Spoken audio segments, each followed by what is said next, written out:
গেলে কেবল শুরু। কথা কোন ঠিক কিনা বলে? একদিন মাটির ভেতরে হবে ঘরে, মন আমার কেন বান্ধ দালান ঘর। কথা কোন ঠিক কিনা? কথা বাস্তব, কাহিনী করার টাইম নেই আমার, এগুলাকে নিয়ে কাহিনী করার সুযোগ নাই। তোর বিবেক থাকলে, মেধা থাকলে রাতে শুয়ে শুয়ে চিন্তা কর। এই বাড়ি তোকে লাথি মেরে বিদায় করে দিবে, তোর জমিন তোকে লাথি মেরে বিদায় করে দিবে, তোর মা তোকে ধমক দিয়ে বের করে দিবে, তোর ভাই তোকে ভুলে যাবে, তোর বন্ধু তোকে ভুলে যাবে। এই পৃথিবী বড় নিষ্ঠুর, এই পৃথিবী থাকার জায়গা না। এই পৃথিবী থেকে তোমাকে আপন করে বিদায় করে দিবে, তোমাকে কেউ রাখবে না। এই পৃথিবী এমন একটা পৃথিবী, এই পৃথিবীতে থাকার আশার যেই সুযোগ, কিন্তু থাকার কোনো গ্যারান্টি নাই। এখান থেকে তোমাকে একটি জায়গায় চলে যেতে হবে। জবানটা খুলে বলে সেই জায়গার নাম কি? পৃথিবীটা এত নিষ্ঠুর। আজকে আছে তোমার সন্তান ব্যাংকের টাকার ভাগ নেওয়ার জন্য, তুমি মারা গেলে 3 দিনের মাথায় ব্যাংকের টাকার ভাগাভাগি হবে, কিন্তু তোমার কবরে তুমি যদি কষ্টে থাকো, কষ্টের ভাগ পৃথিবীর কেউ নিবে না। ঠিক কিনা বলেন না? এটাই বাস্তব, এটাই ইউনিভার্সাল ট্রুথ। এই জন্য বলছি, কান পাখি উড়ে যাবে,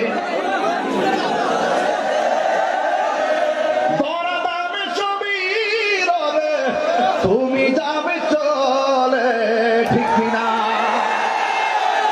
এই যে ভাবলি গরম, আমি তো বুঝি তোদের খাওয়ান কোন জায়গায়, আমার পরিবেশ করে দিতে হবে।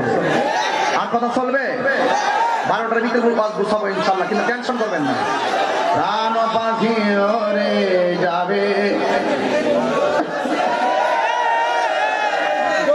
ধরা দামে সবই রবে, তুমি যাবে চলে। বন্ধু বান্ধব যত, মাতা পিতা তারা সকল হয়ে যাবে সবই তোমার পরে। মন আমার কেন বান্ধ দালান ঘর রে, মন আমার কেন বান্ধ দালান ঘর। একদিন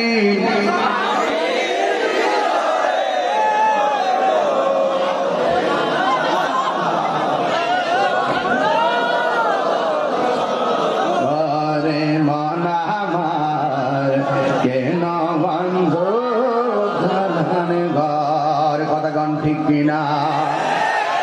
এই জন্য যুবক, গত কয়েকদিনের আগের খবর কি শুনো নাই? বাবা মারা গেছে, সন্তান বাবার লাশ দাফন করে না। দারুণ বাবার রেখে যাওয়া সম্পত্তির ভাগাভাগির কাজ কারবার। তুমি ব্যাংকের মধ্যে সুদের টাকা 50 লাখ রাইখা যাইবা, তুমি মারা যাওয়ার পরে সুদ রাখার কারণে জুতার বাড়ি খাইবা তুমি। তোমার সন্তানে পাচ্ছি হাং পালসার আর 15 দর্শন সিঁড়ি লইয়া আঁকা বাঁকা মেট্রো পথে চলবে, মাস্তানি করবে পোলা, কবরে তোমারে বাইরায়া জুতার বাড়ি। কার জন্য আপনি রেখে যাবেন? আপনি সম্পদ না, সন্তানকে সুশিক্ষা দিয়ে যান।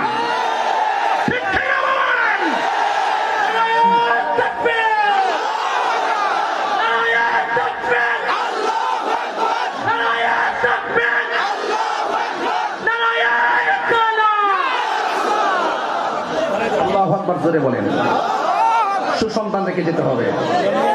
আর টাকার পাহাড়ের মধ্যে সন্তানকে ঘুম পাড়িয়ে যাবেন, এই সন্তান আপনার কবর জিয়ারত করতে যাবে না। টাকা হওয়ার আগে সবচেয়ে জরুরি হলো সুসন্তান রেখে যাওয়া। টাকা হওয়ার আগে সবচাইতে বড় সম্পদ আপনার নৈতিক চরিত্র। ঠিক কিনা বলেন? আপনি আমেরিকা বলেন, লন্ডন বলে, ইউরোপের যতগুলো কান্ট্রি দেখবেন, প্রত্যেকটা কান্ট্রিতে তাদের বড়দিন আছে। 25শে ডিসেম্বরে দ্রব্যমূল্যের দামকে কমিয়ে দেওয়া হয়। বাংলাদেশের অনেক সিন্ডিকেট গুদামজাতকারী অসাধু ব্যবসায়ীরা আছে, রমজান মাস আসলে খাদ্যদ্রব্যের মূল্যকে বৃদ্ধি করে গরিবের জনমানব জীবনকে অতিষ্ঠ করে তোলে। আপনি সুসন্তান হতে পারেন, আপনার নৈতিক চরিত্র ঠিক করতে হবে। ঠিক কিনা বলেন? পরিষ্কার কথা, রমজান মাস সহমর্মিতার মাস। কথা বলেন ঠিক কিনা?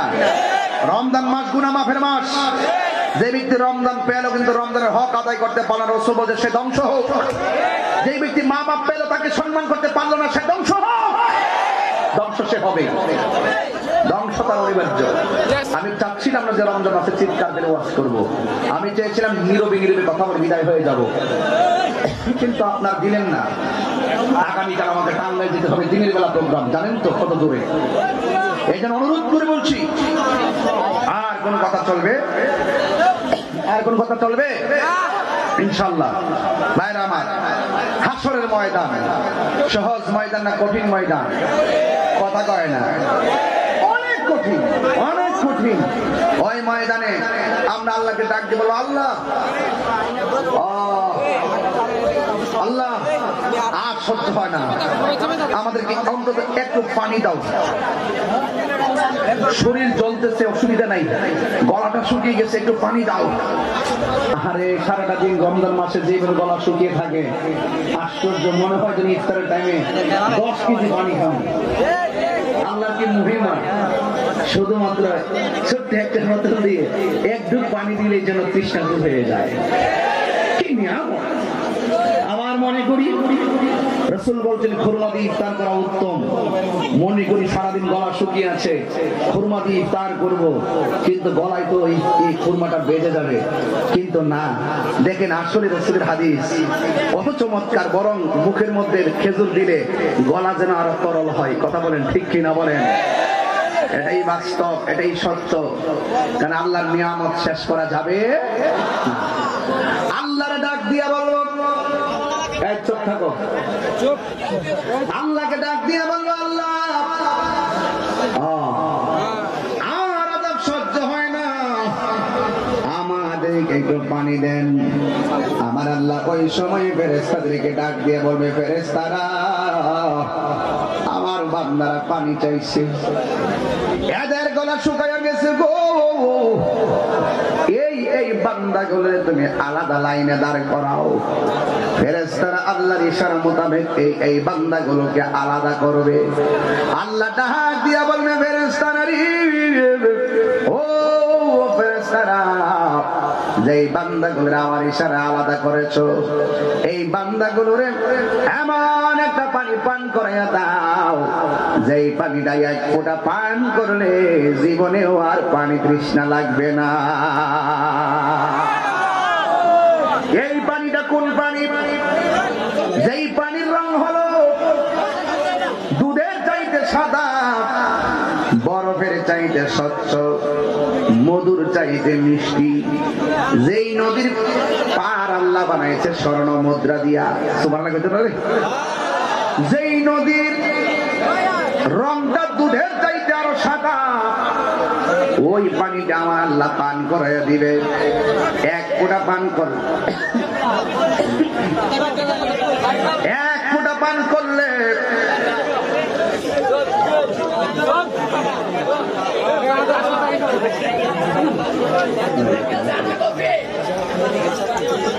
আদব রাখো, আদব রাখো, আদব আদব। গাছ তোমার নামকে ফলে করেছে, মুখ আছে বলে সবার সামনে সব কথা বলা যায় না। আমি এমনিতে মনের মাধুরীতে মিশে কথা বলি, তুমি আদব খেলাপ করে আসামি হতে যেও না, ঠিক কিনা বলুন? কোথায় জানি গেছিলাম, বাবা এই বাবা আপনি একটু বসুন, আর না বসুন বাবা। সবাই দরুদ শরীফ বলে উচ্চ আওয়াজে, আল্লাহুম্মা সাল্লি আলা সাইয়্যিদিনা, মাশাআল্লাহ, আল্লাহুম্মা সাল্লি আলা সাইয়্যিদিনা মুহাম্মাদিন নাবিয়িনা মাওলানা মুহাম্মদ, জুমার ঘরকে কাবা বানাইয়া ঘরকে মদিনা, জুমার কাবা বানাইয়া ঘরকে মদিনা, যায়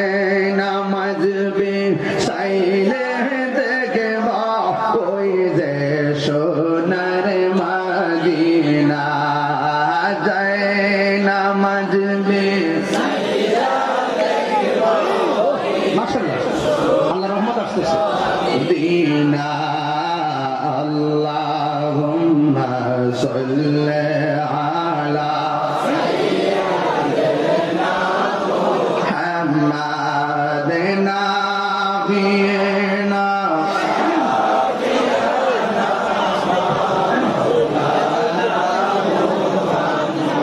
গভীর মনোযোগ। আপনার কষ্ট হচ্ছে? আমি বলেছিলাম আল্লাহর কাছে সব বান্দারা হাসরের ময়দানে পানি চাইবো, সব বান্দা থেকে আলাদা করবেন কে? আলাদা করে আমার আল্লাহ বলবেন, ও ফেরেশতারা ওই পানিটা পান করে দাও। যেই পানিটা পান করলে তাদের জিন্দেগিতে আর পানি তৃষ্ণা লাগবে না। সুবহানাল্লাহ। সাকাহুম রাব্বুহুম শারাবান তাহুরা, ওই পানিটাই পান করে দিবে যেই পানিটা এক ফোঁটা পান করলে আর পানি তৃষ্ণা লাগবে না। এবার বান্দাগুলোর পানি পান করাইব। অন্যান্য বান্দাগুলি আল্লাহরে ডাক দিয়া বলবে, আল্লাহ গো,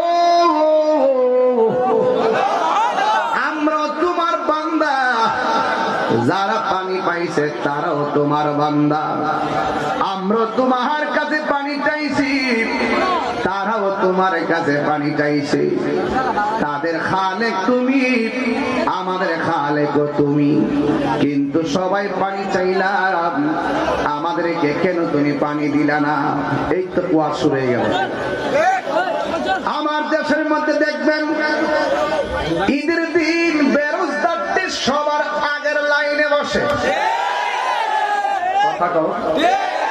পাতলা পাঞ্জাবি লাগাইবো, সেন্টার গেঞ্জি লাগাইয়া, হাতের মধ্যে ব্যাসপ্যাক লাগাইবো, লাগাইয়া 4-5টা আংটি লাগাইয়া হ্যাঙ্গারে কাউরি দিয়া সামনে বৈশা ইমাম সাহেবরে কয়, ইমাম সাহেব নামাজ পড়ার সময় শুরুইব।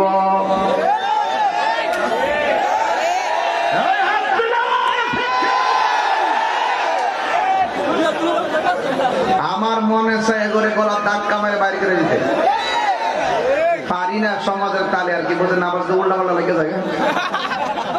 এরপরে ওয়াজের সময় ঠিকই কই, বেরোজগারটি দিকে দিনের বেলা খায়, দেখবেন কিছু কিছু আছে গোপনে খায়। হোটেলের সামনে যাইয়া দেখতেছে কোন পর্দাটা টানানো, আস্তে আস্তে হেতে ডাইনে চা বামে চা, যখন দেখে কোনো মানুষ নাই হুট করে ভিতরে যাইয়া ঢুকে।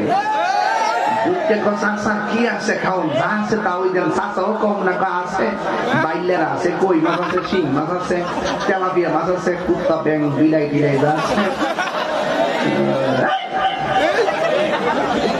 কথা কম, এর বাস বিচার নাই, ইচ্ছা মতে খাইয়া বেরোয়ার সময় একবার পর্দার একটু ফাঁক করে দেখে কেউ নিয়ে আসে। যখন কেউ নাই আসতে পেরে মুখটা এমন ভাবে মুখটা দিয়ে বাইরে মনে হচ্ছে কাওয়ারা 7 দিন ধরে ভাত খান। কথা কন কথা কন কথা কন কথা কন। আমার যুবক পোলাপানটি ঘুমাই গেছে আজকে মনে হইতেছে, হাত তুলে ঠিক কিনা বল।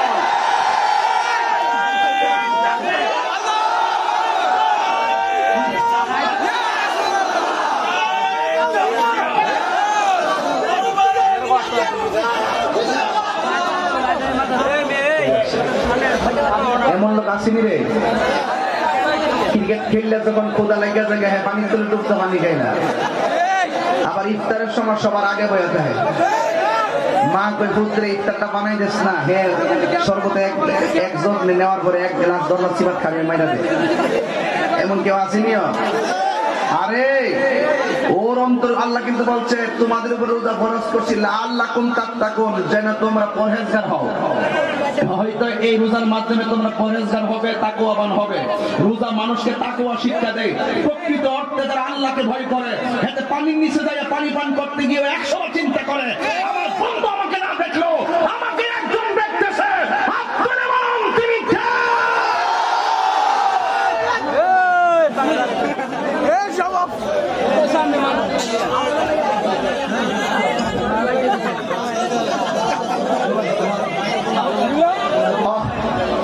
ঠিক আছে, যাক আমি সিলেটাম না, কষ্ট করে বলেছি। অন্তর কার ভয় রাখতে হবে? দুধের মধ্যে পানি মিশা আসেনি, 3 কেজি দুধ 1 কেজি পানি আসেনি কি লেগে এখান লেগে বরকত দেওয়ার মালিক কে বরকত দেওয়ার মালিক কে ডায়াবেটিসের রুগী থাকলে আমার সামনে নিয়ে আসেন একটা কথা তারে কানে মুখে কইয়া দেই যে আপনি যে 11 মাস খাইলেন আর ঘুরলেন আপনাদের কাছে কেমন লাগছে হুজুর অসহ্য যন্ত্রণা অসহ্য এই রমজান মাসের পরে তার ঈদের দিন কেমন রমজান মাসে আপনার শরীরটা কেমন আছে ওই লোকটা আমাকে নিশ্চিত বলবে যে হুজুর এই রমজান মাসে সবচেয়ে বেশি খাইছি খাওয়ার পরেও আমার শরীরটা 11 মাসের চাইতে ভালো আছে কারণ বিজ্ঞান চিকিৎসকেরা বলছে রোজা শুধু একটি ইবাদত না আধ্যাত্মিক চিকিৎসার নাম এই জন্য রোজা শুধুমাত্র এক ইবাদত না এখানে বহু ধরনের নিয়ামত হাসিল হয় কথা ঠিক কিনা বলেন